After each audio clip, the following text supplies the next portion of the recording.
Hello, welcome to Rest Is Politics with me, Rory Stewart. And me, Alastair Campbell, very pleased that Rory's got his voice back. Thank you very much. So, Alastair, before we start, I know we discussed Matt Hancock going on I'm a Celebrity last week, but I believe there's something you elected not to tell our readers about a certain offer that you had. Well, it's not that I neglected to reveal anything, it's I completely forgot until my daughter, Grace, did a very funny Instagram post in which she reminded me, and indeed informed her followers, that she and I had been asked to go on as a father-daughter couple. And the reason they've been trying to get me on every year, and I've said no every year, and I think they've realised that Grace kind of manages to get me around her little finger on most things. So they thought if they invited her, but on condition that I went, maybe that would persuade me. And much to her chagrin, it did not. Do you think there's something changing about it? I mean, obviously, Anthony Eden or Clement Attlee would not have gone on I'm a Celebrity. But do you think the world is changing in which people are getting a bit more relaxed? I mean, after all, Ed Balls went on Strictly Come Dancing, didn't he? He did, but it was after he left. I mean, the thing about Matt Hancock, no, I wouldn't do Strictly either. I just think these programs, I think they take you to a place that you can't come back from. I could be wrong. I mean, Nadine Dorries went on it and ended up in the cabinet, but only because Boris Johnson was the prime minister. I mean, Eden or Attlee would never have considered such a person. No, I think it's definitely changed. I think this fusion of entertainment and politics. I can remember, I think I told you this before, I can remember having a really strong argument with Tessa Jowell. We were staying at her place once down in Oxfordshire, and Warwickshire, sorry, and we were watching one of these programs. It was X Factor, I think, and Tessa was endlessly voting for this this guy who was a singer. He was a postman, I think, and he was singing, "Oh, I love him. I'm going to vote for him again." And I was thinking, all this does is say to people, this is what voting is about. And it takes away from... So I think, look, I've not met a single person who hasn't agreed with my assessment last week that Matt Hancock is a bit of a TWAT. It's a funny thing, though, isn't it? I mean, it's interesting. I mean, the Queen made, I think, the correct decision to do a couple of gags, one with James Bond for the Olympics and one with Paddington Bear for the Jubilee, which I guess probably her dad or grandfather wouldn't have done. I mean, I think it's a sense that the world is becoming slightly more relaxed about public figures, and, there she interacted with Hollywood or a kind of cartoon bear. Yeah, but listen, what the Queen did in both of those is she remained the Queen. What Matt Hancock does in going to I'm a Celebrity is he takes himself to the level of the lowest common denominator who's already been there. And I see that our producer's getting very excited. What about Tony Blair doing a skit with Catherine Tate? One, it was for comic relief. Two, again, I think it wasn't what he was there for. It was something that showed a side of his character that is real, that he's got a sense of humour. But I do think this thing with Hancock is just, I just think it's demeaning for politics, for politicians. It's interesting that in the US, I can't think of a serving senator or representative who's gone on those kind of shows. Yeah, hold on a minute. Donald Trump became famous by presenting one of them. But of course, he wasn't a serving senator or a congressman. He came the other direction.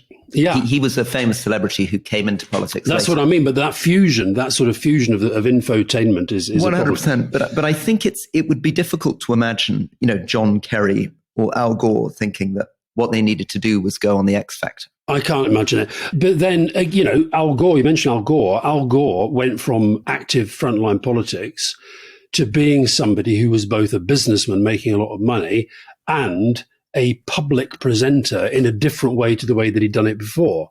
I mean, what really stuck in my throat about Hancock was him pretending it was about a dyslexia campaign. I mean, to stop treating, you treated people like idiots when you were health secretary during COVID. Please don't treat them like idiots now. It's essentially about, I think that the main driver, there'll probably be two drivers, won't there? There'll be some people who think that the way to make it in politics today is to become a celebrity. So there'll be people who say, well, Donald Trump or Boris Johnson, who established himself with Have I Got News for You and Top Gear and stuff. But the second thing, I guess, is money. I mean, he is gone through a divorce. He's lost his job in the cabinet, and people are talking about £400,000. Is that right? So, yeah. Let's talk about another ludicrous Conservative MP that's been much in the news, and that's Gavin Williamson. Sir Gavin Williamson. I beg your pardon, Sir Gavin Williamson, because just as Johnson is about to put Nadine Dorries and some 27-year-old spad, who will become the youngest live peer in history and make several £1 million during because it's quite a good pension that for 3 years' work. He also knighted Gavin Williamson. Now, I think the question, we won't talk about it on the Q&A, we'll do it now. I think we've got more questions about Gavin Williamson than anybody else this week, because I think, and what was driving them was people saying, what does he have on these people? And is it as simple as that? Because, look, I don't know the guy, but any time I've seen him on television being interviewed, I think he's not even second rate, he's third rate as a communicator. His one sort of significant contribution as a politician was when he completely screwed up the exam system as education secretary. He was a hopeless defence secretary. You talk to anybody in the Ministry of Defence about what it was like having Williamson there. It literally was like having, Pike from Dad's Army wandering around the place. So why do they all feel that he has to be in the cabinet? Let me give a stab at this. So Gavin Williamson came into Parliament with me, so I know him quite well. We joined in the same 2010 intake as Did you feel he was distinguished on first meeting or not? No, he's a very, very interesting type of MP. His career was really made by David Cameron, who made him his principal private secretary, his PPS, which is a sort of combination between a kind of bag carrier and liaison with MPs. Who were Tony Blair's PPSs? Who did he use in those roles? Bruce Crocott. By the way, it's parliamentary private secretary, not principal private secretary. Parliamentary is the one who liaises with the MPs. Well Bruce Crocott, who was absolutely brilliant, now in the House of Lords. Just remind us of what the job was and what made him brilliant. One thing that was brilliant about Bruce, he was very, very different to Tony. His politics were very different. Bruce is much closer to sort of Prescott than he is to Tony in terms of ideology. Bruce was, for example, he railed against us going to see Rupert Murdoch in Australia. He was not big on the choice agenda in public services. But what Tony valued him for was Bruce's ability to go around the PLP and to know everybody, to know what they were thinking, to feed it back, and also to trust him to feed back what really mattered and what didn't. And then at one point we had David Hansen for a while. Tony, I'd say Bruce was the guy that sort of set the tone of what the PPS does. So Gavin Williamson came in, and he came in after two other PPSs that David Cameron had. He replaced Sam Gyimah, who you'll remember, he left the Conservative Party over the EU referendum.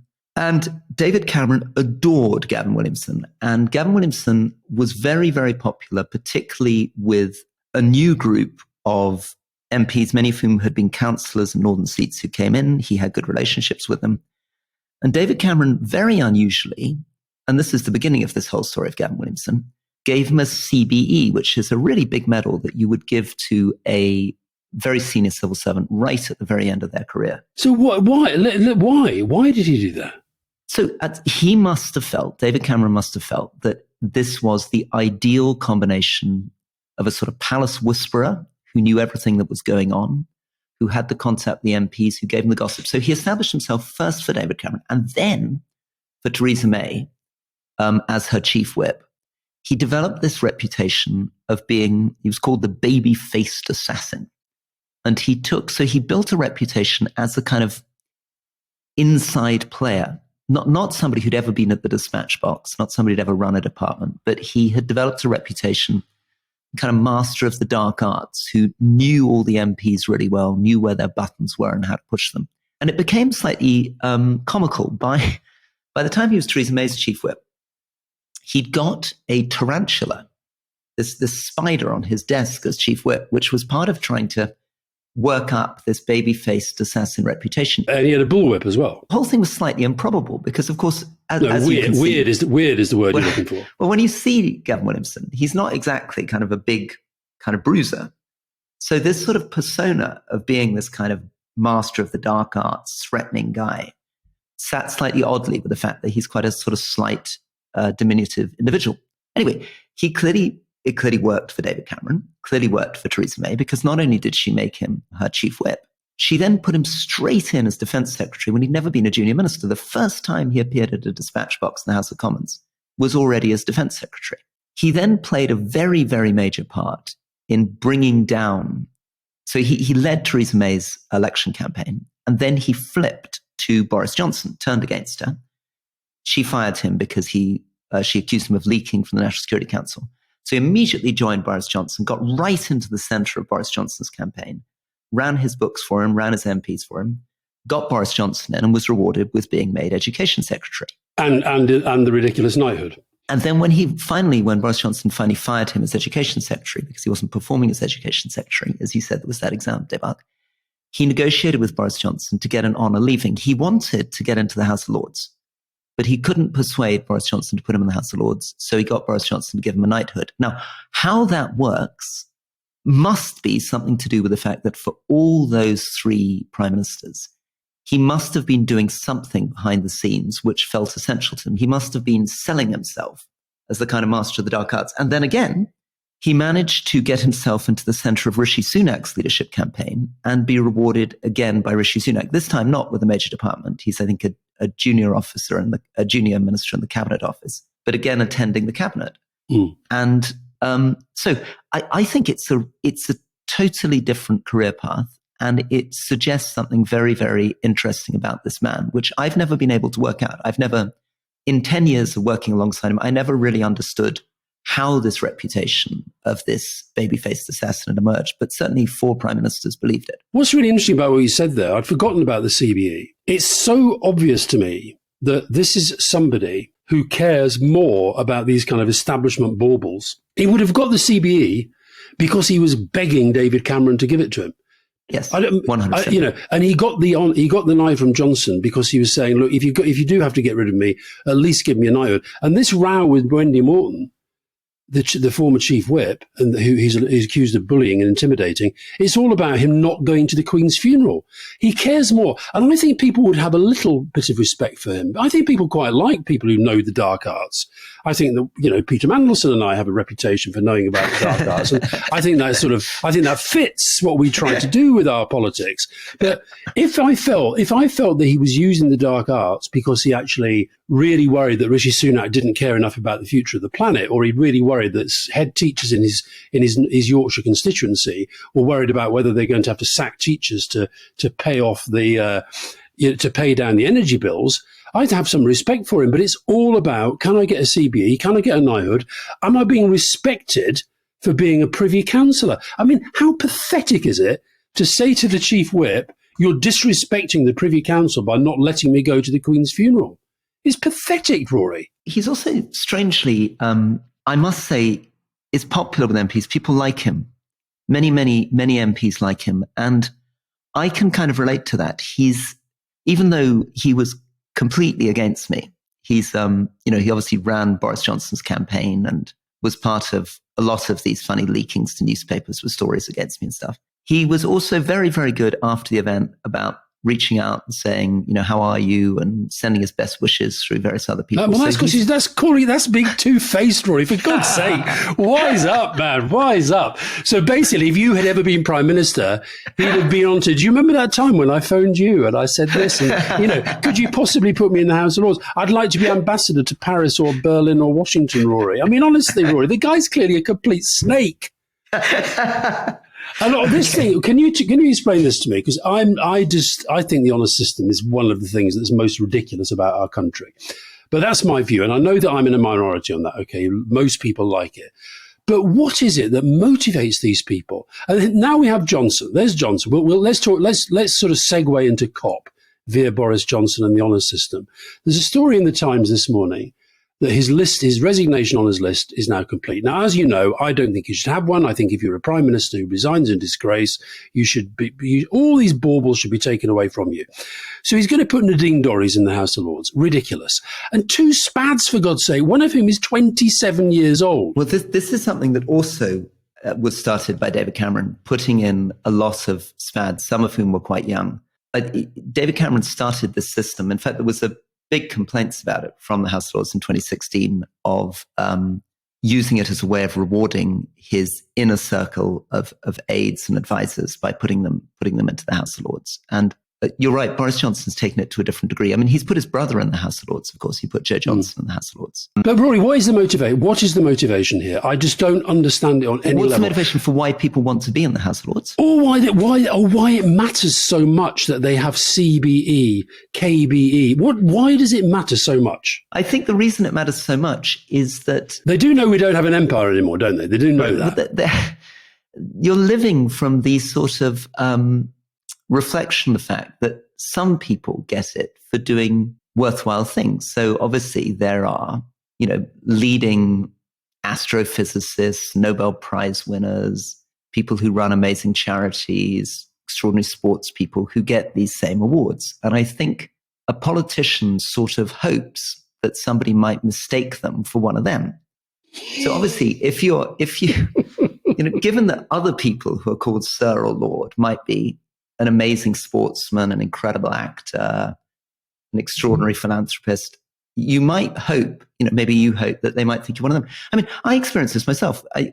One of the reasons, obviously, I'm a bit chippy about Gavin Williamson's CBE is I got an OBE in Iraq when my compound was under siege and people were lobbing rockets. And so I was a bit kind of bitter that this guy spends a couple of years sitting in number 10 and he gets a kind of bigger medal than me. This is the problem with hierarchy. And it's like the MBE is the gateway drug.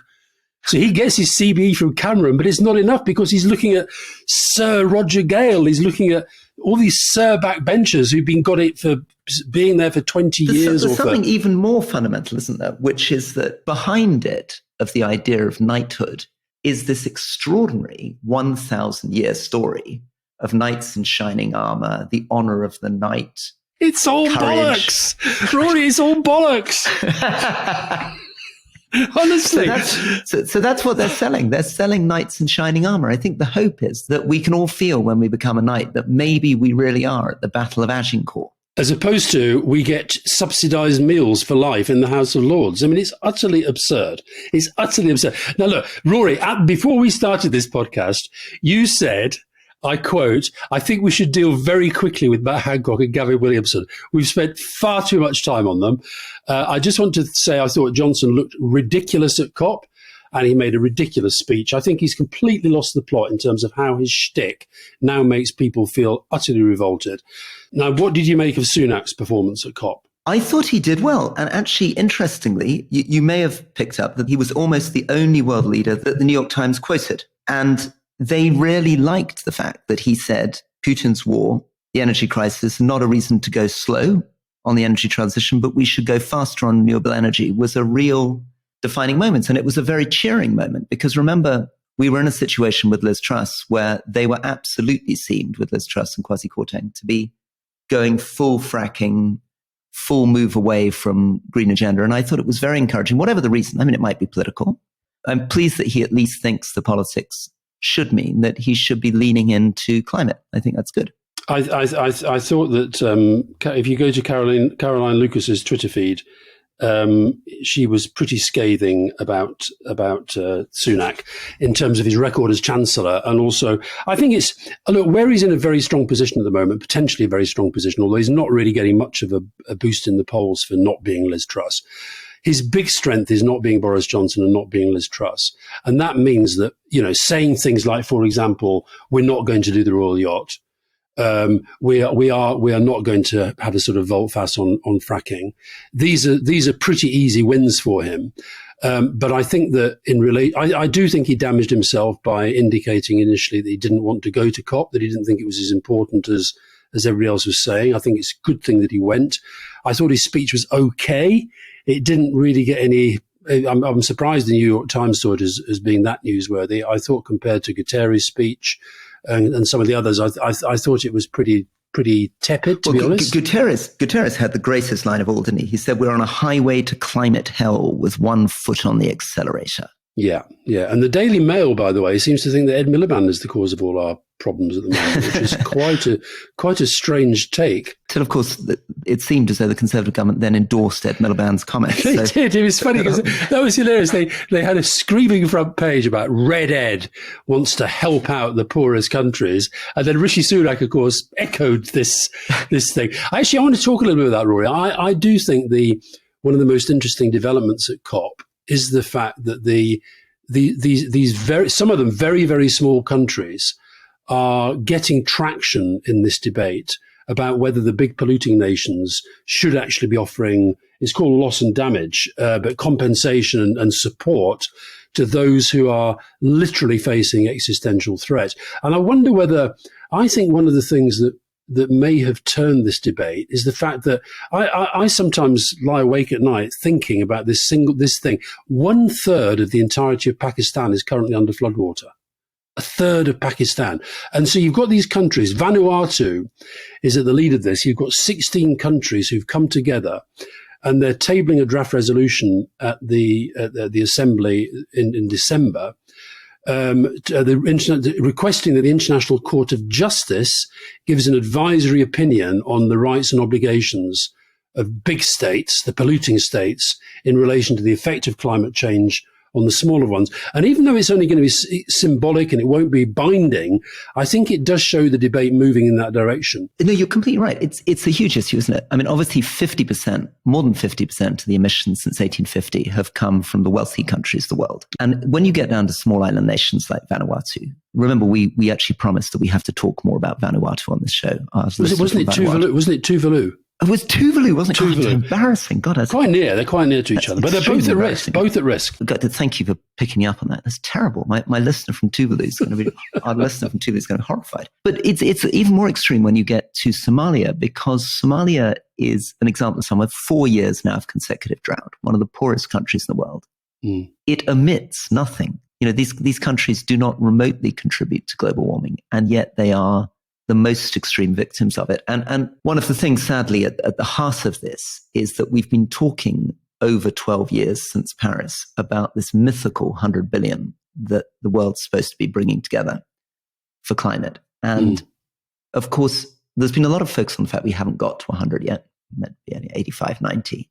But much more important isn't that we haven't made it to 100. It's the fact that 85 or 90 isn't really being spent in a way that remotely benefits the poorest countries on earth. Far too much of it actually is in the form of loans, not grants. It's very, very opaque. A lot of it is when it's even going into poor countries like Pakistan, it's going into things like transit systems. And what it isn't doing is doing the adaptation piece. So there's this kind of, for people who aren't following this every day, there's a kind of split between the mitigation piece, which is the energy transition, and the adaptation, which is developing the resilience and the response from these poorer countries. And that's really what we need to focus on. There's been a lot of talk about that. There's been commitment to getting together 40 billion by 2025, but there's not much sign of it happening yet. And it's heartbreaking because everything we've been talking about over the last few weeks, particularly when I've been recently in drought affected areas of Kenya, where, as I say, you can see livestock dead. You can see maize crops being wiped out. You can see these extraordinary, intense impacts. One place wiped out by droughts and 2 miles away, another place doing better. There are things we could be doing for those communities very easily. Obviously, I would say we could do a lot more with cash, but there's many other things we could be doing for poor communities. And the money is simply not being made available. Yeah, I think you've mentioned several times in recent weeks in your African travels around various parts of Africa, that it really is sort of taking a big hit of all the problems. Here's a quiz question for you, Rory. What percentage of emissions does the entire continent of Africa emit? 2%? Bang on, just over 2%. So just over 2% comes from Africa, which is taking, I know you can't quantify this, but a very, very large share. So that's the argument that is going to be at the heart of this loss and damage. And when you look at, I'm just looking now at a map I was actually trying to check how far Tuvalu and Vanuatu are far. And you're trying to Google. I thought you didn't do Googling. I'm looking at a map on the conversation. And if you look at, so there's Australia, and then you look across there, Cook Islands, Papua New Guinea, Solomon Islands, French Polynesia, Tuvalu. I mean, you're talking about countries. And I was watching, I know you're a massive rugby league fan, Rory, and you'd been watching the quarterfinal between Samoa and Tonga, which was probably the match of the tournament. But Samoa and Tonga, which are in this kind of part of the world that we're talking about, the combined population is just over 300,000. You're talking about dozens of islands, many of which are populated by quite small populations.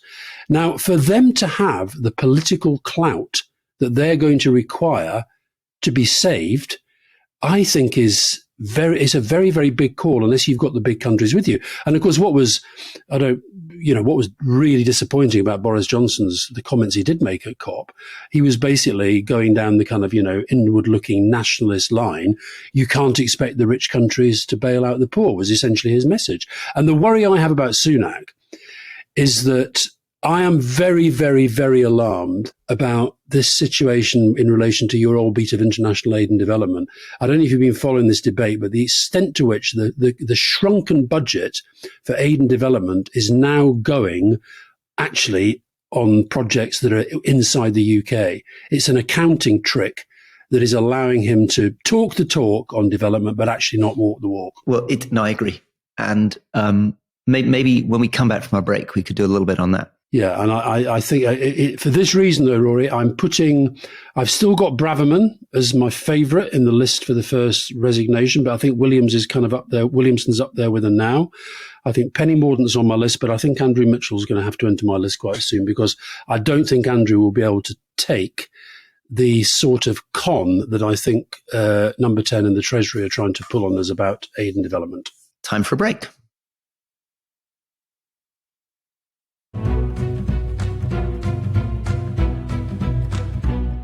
So welcome back to the Rest Is Politics with me, Rory Stewart. And me, Alastair Campbell. And I think we're going to go international now. Let's stay international. Let's try not to mention any of these political... horrible things. Well, on the international, here's something that I think we haven't maybe talked about as much maybe as we could. We've talked about the incredible impacts of climate on small island nations and on sub-Saharan Africa.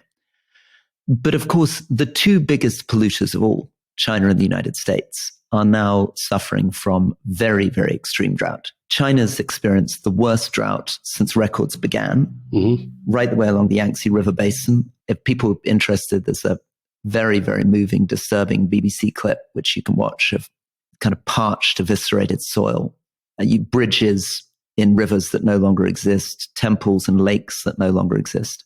And of course, in the United States, California seems to be on track to experience what seems to be the longest prolonged drought in 1,200 years. They can get very, very accurate information from tree rings on moisture content in the soil. And what seems to have happened is it's not so much about the precipitation, about the rainfall, it's about the rise in mean temperature, which means that even when it does rain, so 2005, there was a rain event, it didn't replenish the aquifers in the way that people hoped. And even now, this year's been a tiny bit better than last year, but the reservoirs are still a very long way down, and people are assuming November to March we're going to go into another year of drought. And that wipes out all the way from Colorado to California, something like 20-30% of the fruit and vegetables in the United States. So the US and China are really beginning to experience it now. But of course, Xi Jinping not at the climate conference, Kerry not able to get a meeting with his opposite number, Biden not turning up till Friday.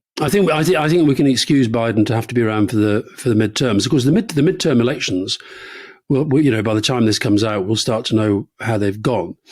But the reason why they're so important is for issues like this. I mean, just imagine if the Republicans now get a grip and literally stop anything that Biden tries to do. So Biden's actually done some pretty good stuff on climate, I think, in his infrastructure stuff and his inflation stuff.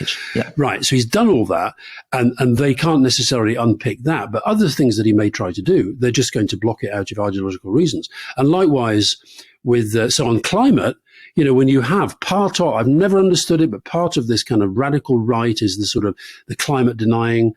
Part of the radical right is, why are we bothering about Ukraine? Why are we spending all the money in Ukraine? So these are huge issues that could get tipped into a very dark place very quickly by people that most of us will never meet around the United States, basically saying, oh, I don't like Biden, or I do like Trump, or whatever it might be. It's pretty scary stuff. Yeah. So again, for listeners, just to remind people the very basic facts, obviously midterms elections happening as we're recording, so we haven't got the results yet. But we're going to the midterms with the Senate 50-50, 50 Republican, 50 Democrat, with the Vice President Kamala Harris with the controlling vote, and the House controlled by the Democrats at the moment.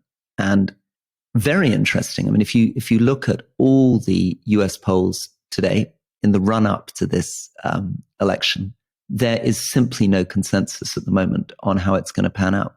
And it will turn out pretty soon that we will discover either that the Democrats manage to hold on to the Senate, which is going to depend basically on 2 or 3 seats, or we could have a situation with a Republican landslide. And it's very interesting that polling that back in the 70s and 80s seemed to be pretty accurate is now so uncertain of itself. They simply can't tell whether there are a lot of right-wing voters who are not speaking out, or whether the turnout's going to be completely different to what they expected. Mm. I tell you what I find very, very scary is the number of Republicans who are starting to echo the Trump messaging around, you can only trust the result if I win. Pennsylvania and Arizona, which are 2 of the big battleground seats, along with Georgia and Nevada for the Senate, those 2, Pennsylvania and Arizona, are stop the steal candidates. In other words, people who are absolutely with Trump on the January 6th and who are refusing, as you say, to accept the results of the election in advance. Mm. I tell you, just to go back briefly to China, one of the most, I think, significant and interesting events of recent days was Olaf Scholz's visit to China, for which he's been getting a lot of criticism at home. And this does also relate to Ukraine, because I guess if you boil down the criticism, it is that he is making with Xi Jinping the same mistake, as his opponents would say, that Merkel made with Putin. In other words, that the trade relationship, the economic partnership, is so fundamental to Germany. China has been Germany's biggest trading partner for the last 6 years, 245 billion euros in 2021. But what's interesting is, of course, you've got Xi there as a kind of dictator, with Scholz, a Democrat, and the leader of a three-pronged coalition. The other 2 prongs of which have been very, very critical of this visit and of what he said when he was there. So Baerbock, his foreign minister, essentially saying he's not speaking out enough on human rights, and Lindner, his finance minister, saying we have to have a completely different approach. And the other thing that's going on is Macron had made a suggestion that he and Scholz should go together to signal that this was a kind of European approach, and that Europe was Europe, let's be honest, that you've got China and America as the superpowers, as you say. European Union combined is the only one that can get even close. And Scholz was pretty clear that he wanted to go on his own. And although he said that he raised human rights and he raised all these other issues, both of his coalition partners were very, very, very antsy. It's very odd, isn't it? I mean, so he's the first foreign leader to make one of these visits since the pandemic. Well, he's the first G7 leader. I think Putin's... And he's turned up, of course, Putin's been there. Yeah. And he turned up with a big business delegation. And it's completely at odds with the direction in which US-China policy and EU-China policy is going, which is to try to provide a bit of separation, provide a little bit of resilience, try to diversify away from China so that we're not repeating with China the problem, as you said, that happened with Russia, which is that if we're so completely dependent on the Chinese economy for everything from our semiconductor chips to our rare earths and this, that, and the other, most of our goods, it's very difficult for us to respond if China starts acting more aggressively around the world. So it makes sense in every way to disentangle from China. So why is he doing it? I think it must be primarily because of his worries about the economy. I think the other thing I'd say is that China is more important to Germany than Russia. The German economy needs China, especially now. German business, it's interesting, as you say, that he took some of the biggest German brands with him, some of the car companies, some of the digital companies. He took them with him. They want more China, not less. And the other thing, I think this is maybe the bit that you can say in his defense. I think we underestimate how worried the Germans are about Putin and battlefield nuclear weapons. And I think he maybe thinks that the only genuine lever of influence on Putin, if we get to that stage, would be China, as opposed to America, as opposed to the United Nations. It would be China that maybe holds him back a bit. And I also think that maybe Scholz thinks that Merkel ceded too much to Macron as the leader of Europe, and he was reasserting himself in that way as well. But I think it was, and what I tell you what was really interesting, Rory, was that it's always, whenever you have these meetings with China, it's always important. Yes, of course, that you can read the German readout of the meeting, but it's always important to go and see what the Chinese have said. The Chinese line on this meeting was, China always regards Europe as a comprehensive strategic partner, supports the European Union's strategic autonomy, hopes to see a stable and prosperous Europe, and insists that China-Europe relations are not targeted at or subjugated to or controlled by any third party. In other words, I basically said to him, you lot are too reliant on the United States of America, and you should stop letting them push you around. Yeah, so I think potentially a mistake from Scholz, not something that's played well from domestically, not something that makes a great deal of strategic sense, difficult for European Union unity, breaking with the US, and a slightly uncomfortable initiative to take in the aftermath of Russia-Ukraine. 6 individual cabinet ministers said in advance of the trip that they were against it. There was huge opposition to this deal that's been done between Germany and COSCO, which is China's state-owned shipping company, who've now got a minority stake in one of Hamburg's port terminals. And there was a wonderful quote from the head of German domestic intelligence. He went to a Bundestag committee, Thomas Haldenwang, and he said, if Russia is the storm, China is the climate change. And so he was expressing real concern that Scholz was getting too close. It's a very good line. On Russia-Ukraine, I don't know whether listeners are interested in just getting back to that for a little bit of an update. So people remember that there were, well, first thing that's incredible to remember is that this is only a story of this year. I mean, it feels to people as though it's been going on a long time, but it's been going on less than, I guess, 300 days. So the big news stories, there were these big advances in the northeast a few weeks ago where Ukraine very surprisingly took back quite a lot of Russian territory. And at that stage, it was pretending that it was going to move down to Kherson in the southeast, which it's now doing. And Kherson is the only, this is a major city, major district capital, and it's the Russian territory on the west side of the Dnieper River. And this is going to become the real horrifying battleground of the war in the next few weeks, because most of the population, we don't really know, but probably 80-90% of the population of Kherson has left. The Russian government has left. The Russian troops have withdrawn to the East Bank, and they seem to be trying to draw the Ukrainians into some kind of horrible Stalingrad-style urban warfare in the center of Kherson. Kherson's very, very important because that's part of that whole strip which connects Crimea back to the rest of Russia. It's that whole strip of territory in southern Ukraine, which the Russians captured.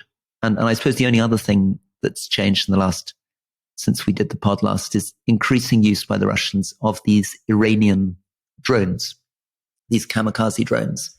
So these are cheap drones with bombs on them, cheap in comparative terms. I think they cost probably $10,000, $20,000 a piece, but compared to $1 million cruise missile, cheap. And the Russians are firing them in very large numbers. They're not quite swarms, they're not quite talking to each other, but 20 or 30 at a time will come crashing in. And the biggest threat at the moment to Ukraine is that the electricity can be cut out in Kiev. And if the electricity goes, the sewerage goes, the water supply goes, and they would have to evacuate the city of Kiev.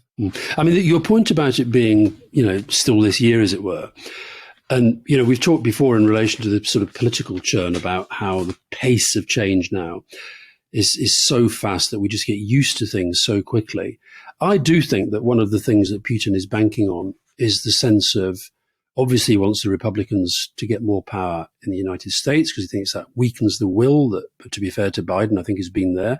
He wants this division in Europe. And we've been talking about that in relation to Germany just now. He wants division in Europe. But we've just become kind of almost immune and anesthetized to what's going on. I was reading the Financial Times at the weekend, and you mentioned Curzon there, and it's funny enough, I just cut this out. Very occasionally, you read something in a newspaper that sort of takes your breath away. So this is from Christopher Miller, who's reporting from Ukraine. I'll just read the first 2 paragraphs. Natalia Chorna had warned her more outspoken twin sister to be careful after Russian forces occupied their hometown of Skadovsk near Kherson, southern Ukraine in February. But Tetiana Mudryenko found it hard to keep her anger about the war to herself. Last month, Mudryenko paid the ultimate penalty for proclaiming Skadovsk Ukrainian territory. She was dragged into the street by the self-appointed pro-Moscow authorities and hanged. In occupied Skadovsk, you cannot have your own opinion, said Shauna, her sister, aged 56. I just thought, that's kind of, we know it's happening, but we've sort of forgotten. And it's why I mentioned last week the Spiegel podcast about that 16-year-old boy. I think part of the game of when the politics is played out at this top level, the big leader says this to that big leader. And now, the other interesting development this week, Roy, I'm sure this is not new, but it's emerged, and the Americans have confirmed that Jake Sullivan, who is one of Biden's most important advisors, national security advisor, that they've confirmed that he has been having ongoing discussions with his opposite number, Nikolai Patrushev, and also this guy, Yushakov, who is one of Putin's most important advisors within the Kremlin. And I think there's part of the world goes, oh, that's terrible. How can they be talking to each other when they're doing all this? But to be absolutely honest, I'd be very worried if they weren't having those kind of contacts. It's a very long-standing thing, isn't it? I mean, it goes all the way back to the famous telephone on the president's desk, that right back to the Cold War, a very strong notion that even in the depths of a confrontation with Russia, you have to keep those back channels of communication open, particularly if you're worried about an escalation. I think, stepping down the bigger picture, though, I do think that the surprise for Putin will still be how resilient the Western coalition behind Ukraine remains. He massively underestimated, obviously, in the spring, people's willingness to come to the support of Ukraine. He will have thought that Germany in particular couldn't afford to. He certainly will have felt over the last few months, as he's seen the energy prices skyrocket and our economies basically tripped into recession because of Ukraine and governments falling because of Ukraine. He will have been expecting all the time that politicians would emerge and they would see the opportunity to say, there's an easy way of sorting out the energy crisis. There's an easy way of sorting out inflation. There's an easy way of getting our economies growing. And that is to open up the gas pipelines with Russia and sell Ukraine out to Russia. And what's so interesting is that hasn't happened. And we're now going into the winter. And again, many of his intelligence advisors will have been saying this will be the critical breaking point. We've talked about this with Giorgia Meloni's election in Italy, that a lot of that was to do with the horrifying costs that Italians are facing as they go into the winter. But the truth is, even in Germany and Italy, which are feeling this very, very hard, and of course we're feeling it in Britain hard, people are remaining together. Macron remains very, very strongly committed. The British government remains very strongly committed. And the Germans, after a bit of wobbling, basically are remaining together. And there's no major politician anywhere in Europe at the moment who's taking Putin's side on this. However, this is why the midterms are going to be so important. If the dynamic within the United States changes, then that becomes, that's what Putin's banking on. Putin's sitting there hoping he can sit this out until Trump or a Trump light is in the White House. And the winter is going to be such a test of that morale and that support and people's cohesion. But I really do think it's important when we're talking about all this on the sort of geopolitical side, that report really kind of hit me between the teeth. Somebody who literally had just been critical, just gone out and expressed their view.